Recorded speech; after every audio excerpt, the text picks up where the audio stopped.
Good morning, seventh graders. Today we are going to be reading Saving America's Wolves. Before we get into our reading for the day, I would like you to get out a sheet of paper and something to write with. You can go ahead and close your Chromebooks. You won't need them for a little bit here. And just number your paper 1 to 10. You can title it Anticipation Guide if you'd like. And you can skip lines or not. It doesn't matter. If you're wondering how to spell Anticipation Guide, it's right there on your screen. So teachers, go ahead and pause. Give students a chance to get their paper ready. Okay, hopefully you have your papers numbered 1 to 10. We're going to do an anticipation guide, and then we'll be getting into doing some pre-reading where we're looking at all the text features. Finally, we'll actually be reading our article, which is all about saving America's wolves, and taking some notes. And we'll end our hour with a really cool video clip about wolves. So let's start off. I have 10 statements here, and I just simply, for each one of these, I just want you to respond, write down a response, and then share out a couple inside your crew. Teachers, feel free to pause in between each one of these statements. All right, so number 1, are wolves dangerous to people? What do you think? Yes or no? Quick response, write something down for number 1. Then go ahead and pause the video and have a couple people share out their response. When you're ready, move on to number 2. Number 2, why are people afraid of wolves? There are a lot of people who are fearful of wolves. Why do you think that is? All right, so write down a response. And when you're done, go ahead and share out a few in your crew. Teachers, go ahead and pause and come back when you're ready to do number 3. Number 3, think of wolves. What is a predator? So write down a quick response. What is a predator for number 3? And then share out a couple within your crew. Go ahead and pause and come back when you're ready. Number 4, how big is a wolf pack? What do you think? Go ahead and put a number down. Do you think it's 5? Do you think it's 15? How many do you think is in a wolf pack? And then just share out a few numbers, and then let's move on to number 5. Number 5 is a true or false statement. A wolf can sniff a deer a mile away. Do you think that's true, or do you think that's false? And then maybe give me a little reason why you think it's true or why you think it's false. Share out your response within your crew. Take just a few responses. Pause the video. Come back when you're ready for number 6. Number 6, there is an order of power or a hierarchy within a pack. What do you think? Do you agree with that statement? If so, you can just say agree, or you can say you disagree, and maybe give me a quick reason why. Talk amongst yourselves within your crew, and come back when you're ready for number 7. Number 7, just on your paper, jot down how many pounds of food do you think a wolf can eat at one time? So at one sitting, how much food can a wolf eat in pounds? Share out some numbers within your crew. Come back when you're ready to do number 8. So number 8, what do you think? Are there wolves in Michigan? Are there wolves in our state? So go ahead and say, yes, there are wolves in Michigan. No, there are not wolves in Michigan. Maybe you have some evidence to back that up, and you can share that within your crew. When you've written your response and shared out a few, go ahead and move on to number 9. Number 9, what do you think? Can a wolf bring down a moose? Think of that gigantic creature. Can a wolf bring down a moose? All right, write down a response, share out, and then move on to number 10. Number 10, do wolves ever accept an outsider into their pack? What do you think? Do they? Go ahead and write a response and then share out within your crew. All right. Well, hopefully you had some good discussions and you're now really thinking about wolves because we are about to get into our article. And so what I want you to do is right now you're going to need to open up those Chromebooks. Make sure and keep that piece of paper because you're going to need it. So open up those Chromebooks, go into Google Classroom, and open up the article called Saving America's Wolves. All right. It is a narrative nonfiction, and the passcode is Sailor Crew, like it always is. So you're going to get that article open, and I'll meet you back as soon as you have it opened. All right, hopefully you are looking at this article right now. It says Saving America's Wolves. They were hunted and killed almost to extinction. Now these fearsome and important predators are making a comeback, but they will need your help by Kristen Lewis. All right, I am going to go over some text features with you. So follow along with me. So this should be the only thing on your screen. And go ahead and go to the next page. You'll see our page numbers right down here in the corner. This is page 5.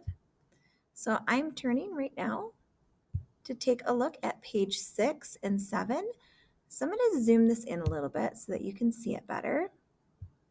All right, so take a look at this wolf here. A wolf's powers. A wolf marks its territory with urine and scat, and with oils from scent glands. These glands are found at the base of its tail and on other parts of its body. 2 layers of fur keep a wolf dry and warm, even in sub zero temperatures. Fur is shed in the spring and it regrows in the fall.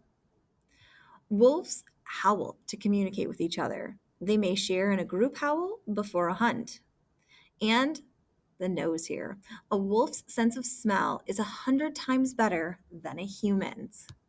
All right, teachers inside your crew, go ahead and call on a student volunteer to read this text feature right here, this little box. All right, and when you're done, go ahead and come on back. So pause and select a student to read The Wolf Pack, a tight-knit community. Okay, hopefully you've learned a little bit about the size of the wolf pack and that there is a hierarchy within a wolf pack so far as having the omegas and the alphas. So let's go to the next page. So as I look at the next page, I'm looking down here, this is page 8. Let's take a look at this adorable picture of wolf pups up here. It says wolf pups in their den in Minnesota. And then down here is a pair of pups in Montana. So it says wolf pups. They're born in the spring, and newborn pups can't see or hear. And each is roughly the size of a soda can. Their eyes are opened after about 2 weeks. And they step out of their dens in about 3 weeks. By the time the pups are 6 months old, they are almost as big as the adults. To feed the pups, a wolf may regurgitate, that is vomit, meat for the pups to enjoy. It's kind of gross, huh? All right, let's go on down here. All right, teachers, I'm going to ask you right now to go ahead and select 2 different students to read the text features here, one for the map, and then go ahead and call on a second student to read the caption right here for the gray wolf. So one student for the captions for the map and another for the gray wolf. Come on back when you are ready. Okay, let's go ahead and move on to the last page of our article, page 10.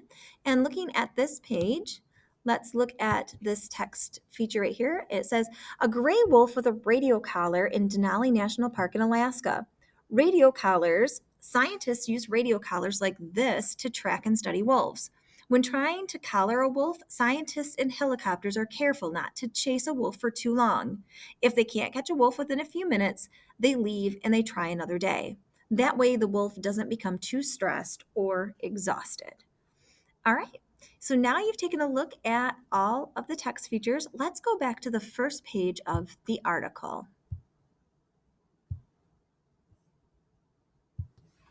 All right, now on the back side of your paper is where we're going to do some notes. So right here on the back side, it says threats wolves face. So what we're going to do is we're going to be taking notes on the back side. It says, according to the article, what threats do wolves face?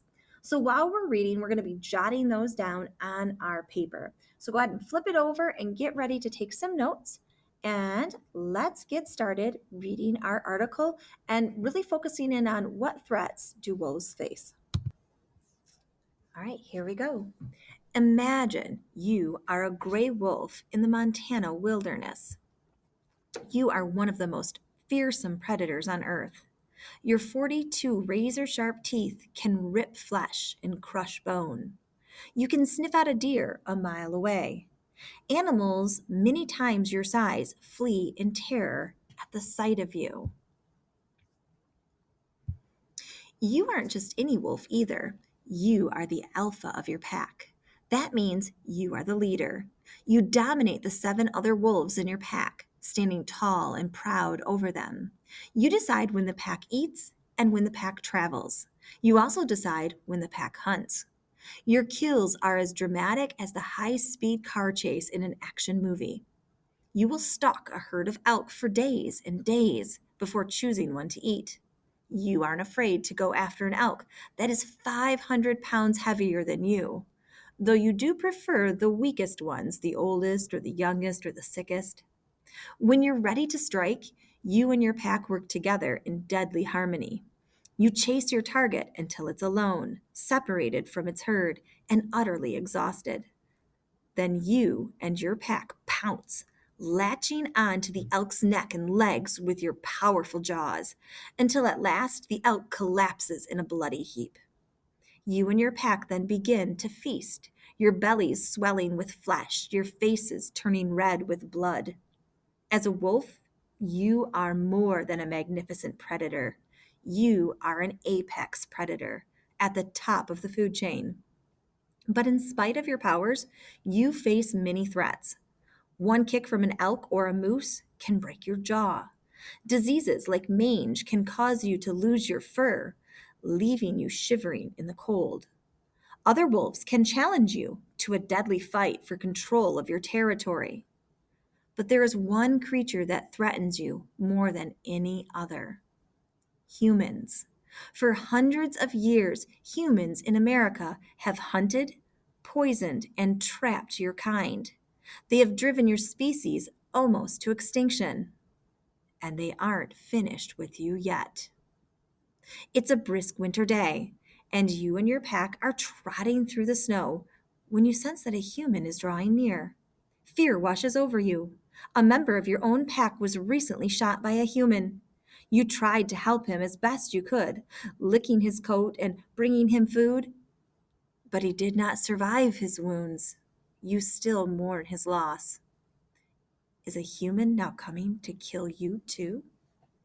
All right, let's pause here and let's add on some threats that the wolf is facing here. So as I look at my paper, I can clearly see a couple of threats. So one threat that I see right away is coming right here, that a kick could break my jaw. So wolves face getting their jaws broken. So you should be writing some of these down. Wolves also face where they could get mange and lose their fur and be left shivering in the cold. All right, I'm going to give you a few minutes. Go ahead and jot a few down that you got from this section and share out in your crew, and then come on back for the section called The Big Bad Wolf. See you in a minute. All right, let's get into the big bad wolf. Now, in this section, go ahead and just jot down again some threats that wolves are facing. As we go through, I'm going to read it aloud and ask that you jot down some notes. Flashback to hundreds of years earlier. Back then, your ancestors were also stalked by humans. These humans despised your kind because you terrified them. They didn't understand your ways. To America's first European settlers, you were more than just a nuisance that ate their chickens and goats. You were a stone-cold killer, a monster even. In stories they told their children, you were the villain that devoured Little Red Riding Hood's poor grandmother. Before the 1800s, as many as 2 million of your kind lived in America. You roamed the dense forest of New England. You howled across the deserts of the Southwest. You waded through the icy rivers of the Rocky Mountains. But as humans spread out across North America, your kind was dying out. You were shot by the guns of pioneers. You died from eating poisoned animal carcasses left out by humans. Your head was chopped off and sold for money. Your fur was turned into fashionable hats and coats for humans to wear. And then you were gone. By the 1920s, in most parts of America, none of your kind was left. All right, go ahead and pause. Take a couple minutes to jot down some threats that wolves faced here. Share out a few in your crew. I'll see you back in a second. Okay, let's continue into the section called Not a Monster. But not all humans hated your kind. Not all of them wanted you dead. In the 1970s, many humans began to realize that you are not the monster from fairy tales, that those stories had been greatly exaggerated. It is not in your nature to attack humans. You are afraid of them and avoid them whenever you can.